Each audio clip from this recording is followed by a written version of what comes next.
George Cuvier, a brilliant young naturalist, made his way towards the Cabinet of Natural History in Paris. The scent of damp earth and old paper filled the room as he stepped into the study with a curious box awaiting him on the table. Inside were bones, massive, weathered, ancient, a skull with tusks like a modern elephant, yet somehow not quite the same. He turned the skull gently in his hands, his brows knitted together. This isn't like any elephant I've seen, he murmured. This creature's jaw was broader, the teeth were different. Could it be something else? Something lost to time? Cuvier had a bold thought. What if this animal no longer exists? What if it went extinct? It was a shocking idea in his time. Nature was seen as perfect and unchanging, but the bones told a different story of a world that had once held giants that no longer roamed the earth.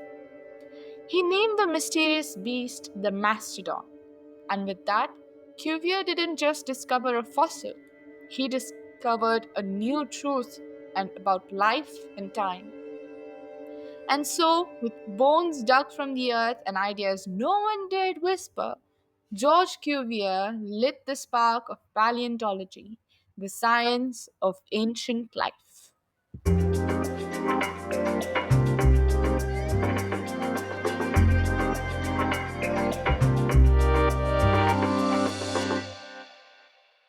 Hello and welcome to the world of paleontology, where we will be exploring different geological eras one at a time.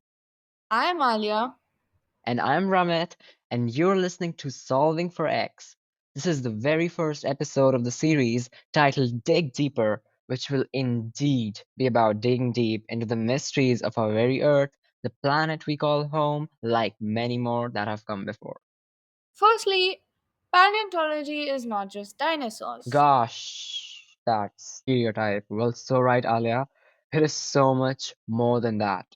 A journey to the past for an understanding of the present as well as future, merely by analyzing the remains or traces of organisms that thrived millions of years ago and are now preserved in the crust of the earth. Yeah. And it is up to us to discover and unveil the mystery. You know, like an Easter egg hunt? Yeah, of course. So, coming to the point, fossils are any evidence of past life preserved in geologic context. They are a tangible connection to life, landscapes, climate of the past. They show us how life, landscapes, and climate have changed over time and how living things responded to those changes. So, those lessons are particularly important as modern climate continues to change. Aha. And this brings us to the two major categories of fossils: body fossils, which are like parts of an actual living thing, say bones, teeth, insect bodies, shells, feathers, leaves, fruits, flowers, Yeah. nuts, and such. Then there is trace fossils like prints and poo. They are evidence of a living thing's interaction with its environment without any proof of the actual organism. Like burrows, dens, footprints, etc. Yeah, right. Let's dig deeper. You may be wondering how these fossils are even formed. I Are am you? not. I know how. May I? And you just share something? Yeah. Apologies. Please continue. Thank you, silly. Anyways, fossils can be formed in many different ways, but most are formed when a living organism, like a plant or an animal, dies and Hmm. is quickly buried by sediment like mud, sand, or volcanic ash. Soft tissues often decompose, leaving only the hard bones or shells behind. But in special circumstances, even the soft tissues of organisms can be preserved, and we'll Oh, talk about that later. Yeah. After the organism has been buried, more sediment, volcanic ash, or lava can build up over the top of the buried organism, and eventually all the layers lithify.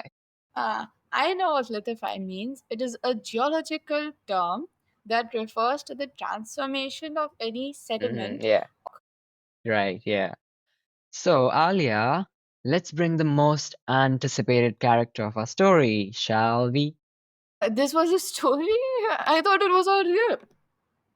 Well, sweet heaven, it's a metaphor. Uh-huh. That's what I thought. Really? Never mind. Huh. Our audience knows what I'm hinting at. Of course, a dinosaur. No, I was just kidding. Let me introduce it to the story, please. I mean, talk about how a Fine. dinosaur's corpse is fossilized. Hmm. So, a dinosaur dies while swimming in a lake. Rest in peace, the good old dino. Huh? What? What? Just praying for the dino killed out of the blue. Oh my god. Imagine a dinosaur dies while swimming in a lake. God knows how. So the fleshy parts of the dinosaur decompose, but the hard bones remain intact at the bottom of the lake. Sediment builds up over the dinosaur's remains, and over time, a thick sediment bed accumulates on top, protecting the dinosaur bones from scavenging animals.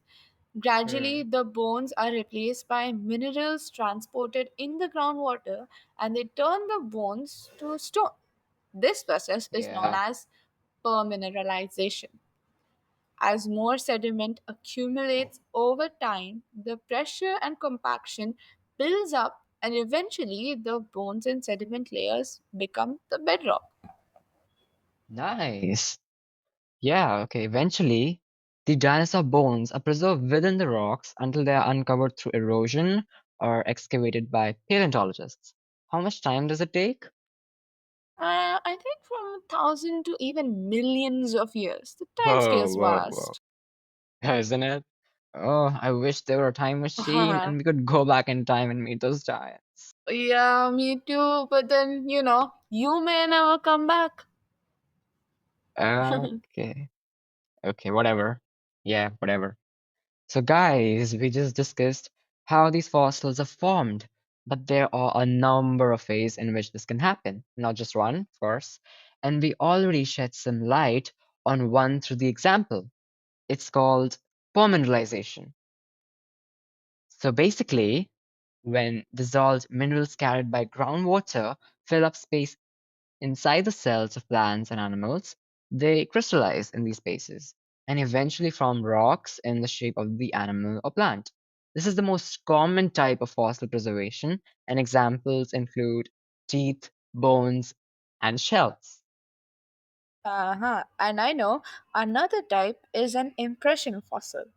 Now, this forms when the organism's original bone or tissue is removed by processes that occur after burial, such as groundwater flow.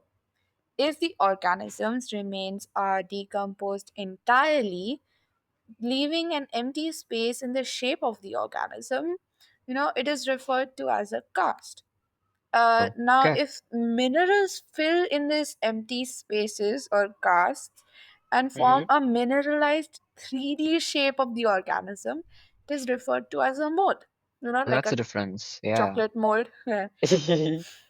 Okay. Many marine invertebrates, like shells, form fossils in this way.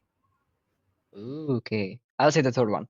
So the third one is the most questionable of formation, soft tissues. Yes. You may be wondering that if the tissues decompose, how the heck fossils form out of them? Here's the answer. Firstly, soft tissues include the intact remains of organisms, mostly preserved skin, muscle, bone, hair, internal organs. Soft tissues, like soft tissue fossils, often form in special circumstances that need a rapid burial and Mhm. low oxygen requirements. So that stops the organism from decomposing or being even scavenged by other organisms.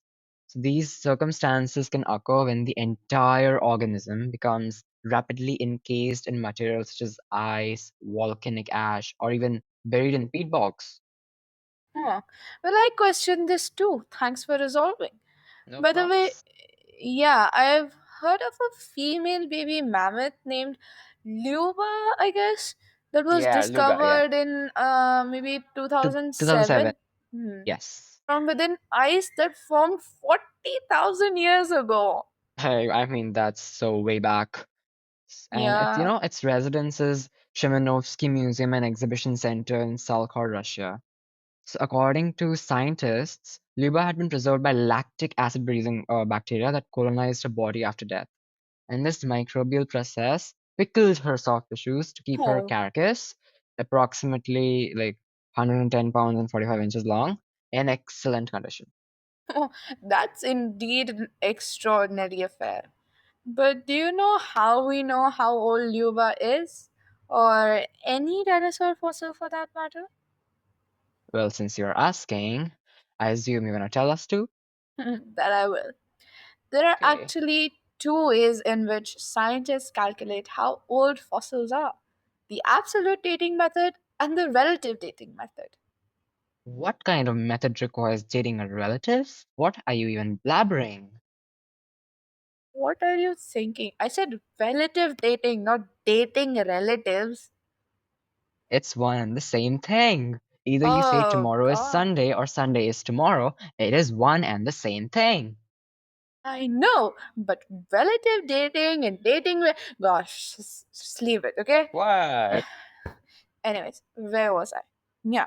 Absolute dating uses radiometric dating methods to determine the age of a fossil. The radioactive minerals found in the fossils or maybe the surrounding rocks acts like say a geologic clock, providing a Huh? clear cut age of the fossil. How so? Look, usually atoms have an equal number of protons and neutrons. Mhm. If maybe there are too many or too few neutrons, the atom is unstable, like you. Shut up. Hmm. This atom sheds particles until its nucleus reaches a stable state. Okay, okay. Yeah. Okay, got it. What does that even have to do with anything, by the way? Uh, if you have some patience, I'll tell you. I do. Okay, continue. You can't predict when a specific unstable atom or parent will decay into a stable atom or daughter. Hmm. But you can predict how long it will take a large group of atoms to decay. The amount of time it takes for half the parent atoms in a sample to become daughters is called the half life of that element. Scientists use something called a mass spectrometer to Yeah, yeah. calculate the Hmm. number of parent and daughter atoms. The Yeah. ratio of parents to daughters can tell the researcher how old the specimen is. You know, That's so how, yeah. so if there are more parent isotopes, fewer daughter isotopes, the younger the sample. Hmm. What if the sample is only daughter atoms? As in, what if all the once unstable atoms have now decayed into stable ones? Aha! Now you're asking the right questions. The half life of the isotope being measured determines how useful it is at dating very old samples. Once all the parents have become daughters, there is no more basis for comparison between the two isotopes. Scientists Okay. can't tell whether the clock ran down a few days or like millions of years ago. This means that isotopes with a short half life won't work to date dinosaur bones. So what? I'm not done Um, yet. Wait. alrighty. Okay, continue. Hmm. So, the most widely known form of radiometric dating is carbon 14 dating, which is what archaeologists use to determine the age of human made artifacts. But carbon Yeah. 14 dating won't work on dinosaur bones. The What half the life hell? of carbon 14 is only, say, 5,730 years. So, carbon 14 dating is only effective on samples that are less than 50,000 years old. Dinosaur bones, on the other hand, are millions and billions of years old. To determine the age of these dino specimens, scientists need an isotope with a very long half life. Some of Oh, the isotopes used for this purpose are, let's say, uh, uranium 238, okay. uranium 235, and potassium 40, each Okay. of which has a half life of more than a million years. That's why they're used. Uranium and potassium, right? Yeah, isotopes. So, okay, yeah. So what's the problem with that? Any These elements are mainly found in igneous rocks. lava rocks? Yeah, indeed it does. But you see the problem here? Um, ooh, fossils can form under lava. They were just bored into ashes. Exactly. Sedimentary rocks where fossils are actually found don't typically contain these elements in measurable quantities.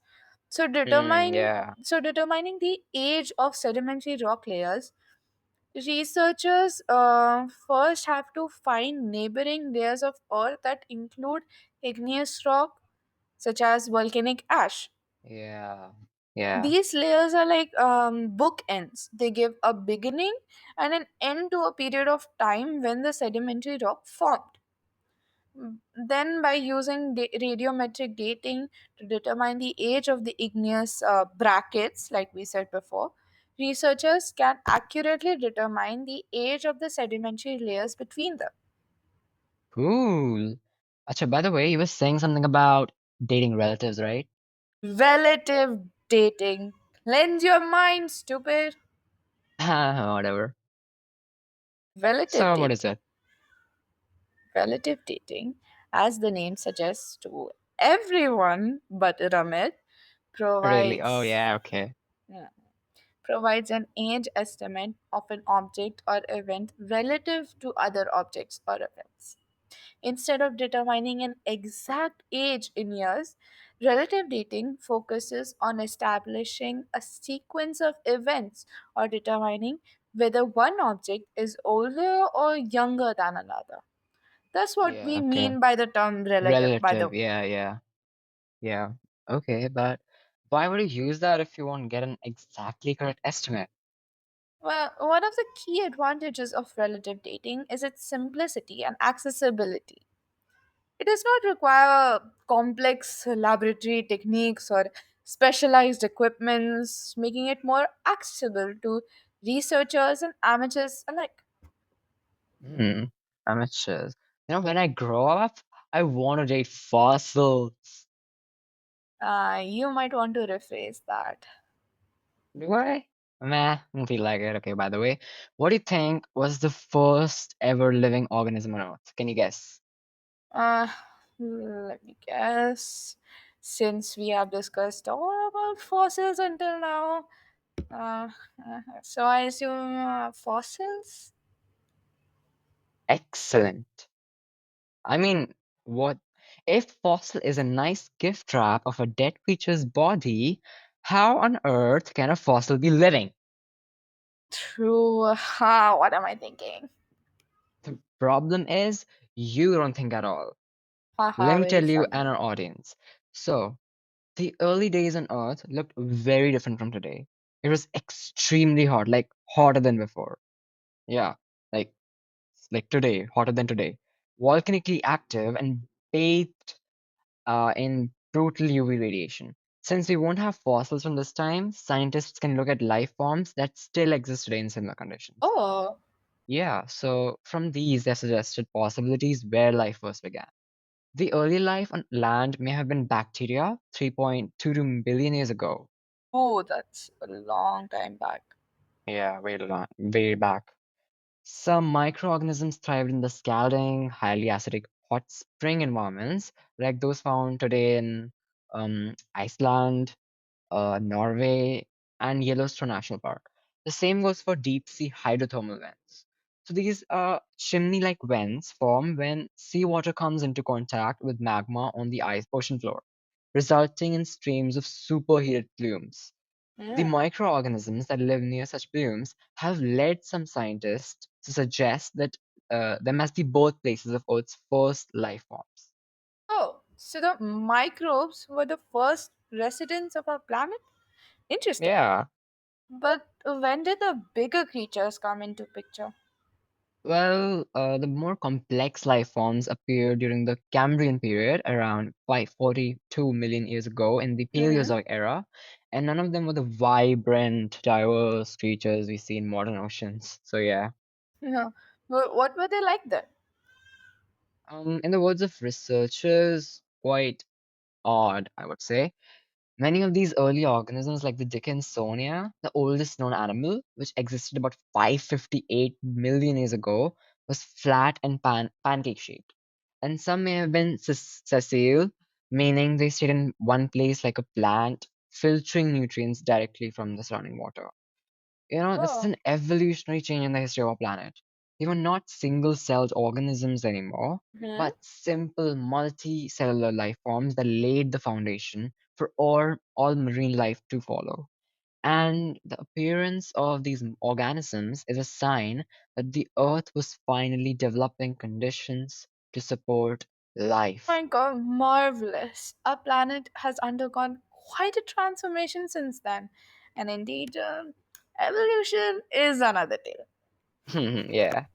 Alrighty. It's time for. For my favorite part of the episode, buried big breakthroughs. Yes. So, just for our audience's information, we are going to have a recent discovery section, buried breakthroughs, at the end of the episodes, especially for the Dig Deeper series, where we will share the latest findings of geologists, paleontologists, etc., and acknowledge their years of efforts and backbreaking work. Alia, what do you have in store for our audience today? Okay, so this is the first of its kind fossil discovery in Maharashtra, India.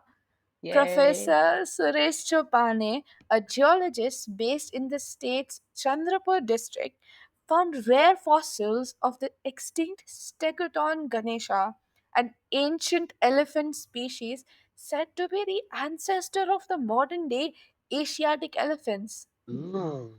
According to Professor Chopane, the fossils are 25,000 years old and belong to the late Pleistocene period when this species of elephant lived in India about 2 lakh to 11,700 years ago.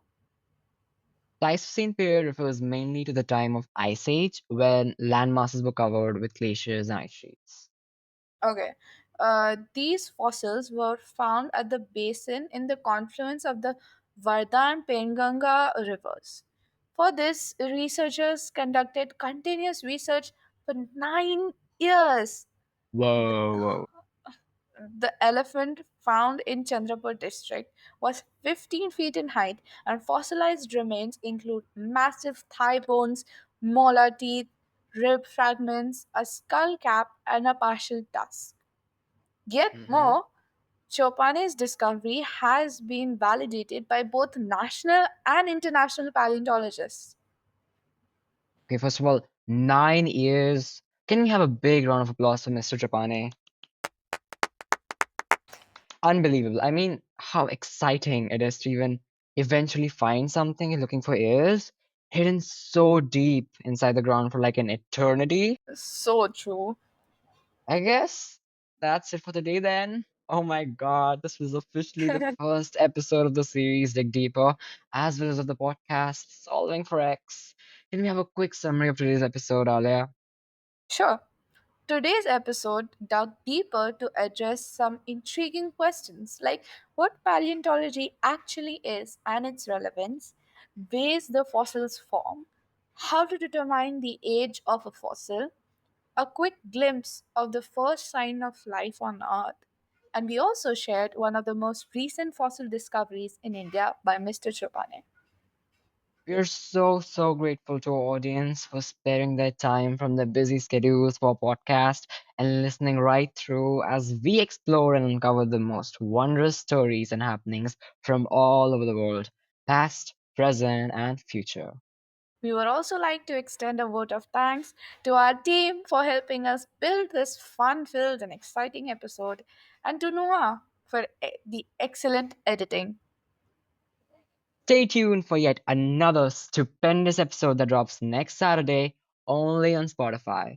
along with a little treat for our listeners. Yes, we have dropped quite an Easter egg today about what the upcoming episode could possibly be about. So, happy pondering. I'm Ramit, And I'm Alia, signing off. signing off.